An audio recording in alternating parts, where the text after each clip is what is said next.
at the Toronto International Film Festival getting ready for the premiere of Vanishing on 7th Street. Now, as you know, I was very fortunate to have a role in the movie, and so I'm excited to be reunited with all the cast members. We're getting ready. They'll be starting to walk the red carpet in just a few minutes, so here we go.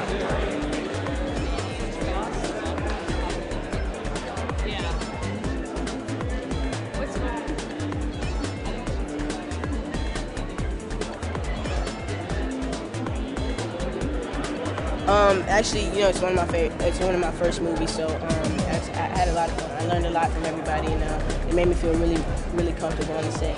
Now, what are you most enjoying about the Toronto Film Festival so far? Definitely just the red carpet and all the pictures. This is my first time doing this, so I'm just taking it all in.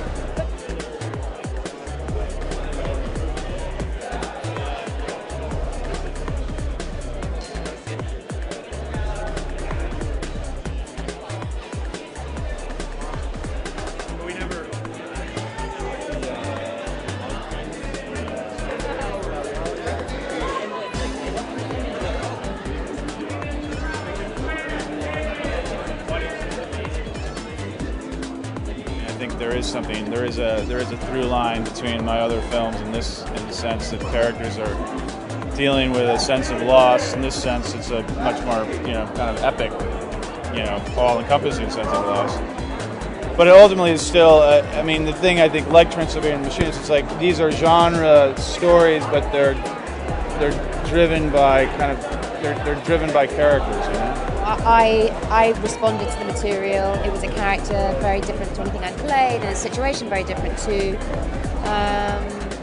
And I wanted to work with Brad, so all those different elements made it a really attractive. Well, the script had it all there. It was very well written, very well conceived. And I only had to dwell momentarily on what any woman would feel like, any person would feel like, with this situation. Imagine you had no time to prepare for this. Maybe the last thing you said wasn't the thing you would have wanted to be the last thing they'd heard. These awful. I've lost loved ones in the past, and imagining that on an epic scale, it's pretty heavy. He sent me the script, and we got together and talked about it. And he was really passionate, and I really responded to the story, and just kind of evolved from there. It's a demanding role, right? Yeah, it is for all of us. It's end of times, so it's intense. But most importantly, really, and I know why you're all here, is because of the cast, which I'm very proud of.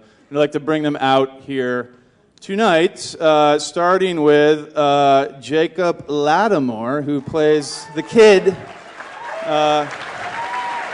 We read, here he is. He's a great actor. You'll see him in a moment. We read dozens upon dozens of kids for his role, and the moment I saw him, I was so taken by him. And not only is he a great actor, but he's a brilliant singer. And he's going to sing a song for us after the screening. Right? All right, maybe not. And, of course, there's the ever-graceful Tandy Newton, so talented, so gracious.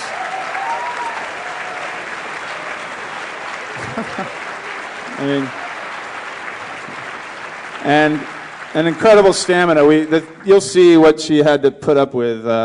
We shot the movie in, I think it was 21 days in Detroit, and it was cold, and we shot it, and it was mostly nights, and she withstood the pressures of it and delivered it. Next is John Leguizamo, who's not here tonight. He's doing his show. I know. But we tried. But he's here in spirit, and just do a little shout out to him. But we do have Hayden Christensen, who is the star, the anchor, and no, it's really because of these guys that we made the film. It was very much about finding an ensemble cast that really connected. It's not a you could describe this movie, I guess, as an apocalyptic thriller, but at the same time, it's very character-driven, And if these guys didn't connect, and if it didn't work within the small ensemble, then the whole movie wouldn't pan out. And it did, and because we had such great talent in front of the camera. So I'm happy you're here. I'm happy to see this. I haven't even seen this movie in front of an audience like this yet. So I'm excited to see it myself. It's a dark movie, and I mean that figuratively and literally. Hopefully not too dark tonight. And I think we're going to be here afterwards to answer a few questions. So we'll see you after the show.